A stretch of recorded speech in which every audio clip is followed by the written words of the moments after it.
temps yi gars yi fan su Arsenal yi ñoo ngi maye bii quoi ñoo ngi maye bii. bal ba xor non Arsenal man li ma si metti rek mooy dinañ tasaat seen yaakaar ñu ngi indi Eze solal ko 10 bit de naan dañuy surprise noonu quoi Eze dugg stade bi yëpp jug dañ wee. Arsenal ren day am dara de Arsenal bi ren day am dara. waaye dañoo yëg seen bopp foofu. Arsenal yi am dara.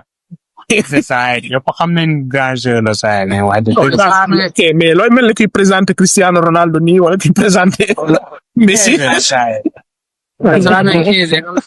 non. Masaka blessé na seen boy kii bi. mais man seen boy bu ndaw bi. seen indi penalty bi keroog.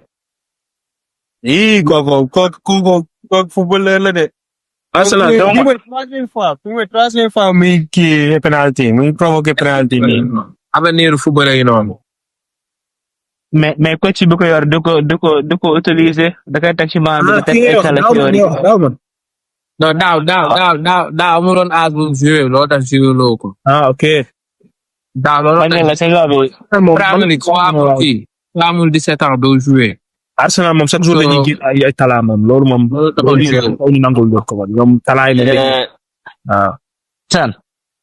avant kooku di ñëw Nwaneri moo fi nekk à chaque fois buñ ko dugalee mu def différence teewul saa di ko teg ci maam bi Arteta du jël ay risque de surtout année bi nga xam ne mooy dernière année. su jël risque de ay seen lu tudd rek lay teg bu deful différence dañ koy dàq de bu gañewul benn coupe minimum gëm naa dinañ ko dàq. ren moom su gañewul championnat dañu FA Cup. waaw benn FA Cup sax baax na. Nwaneri mois bii dina wane boppam. aduna bi yëpp ne xam ni saa kan mooy Nwaneri. Arsenal am ñaari blessure de instant bi. non Odegaard ak kii ak Saka. Saka moom li muy blessé mi ngi bëri de moom nu mu fa demee. Havertz blessé na. Havertz moom su blessé loolu. fi sa Arsenal.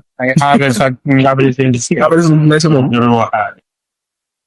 saison bi ñaata bi lay dugal. xam naa tiit ne saa yi.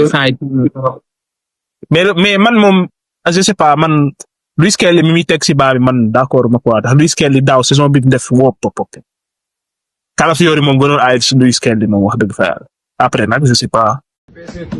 Bokola pour préparer pro.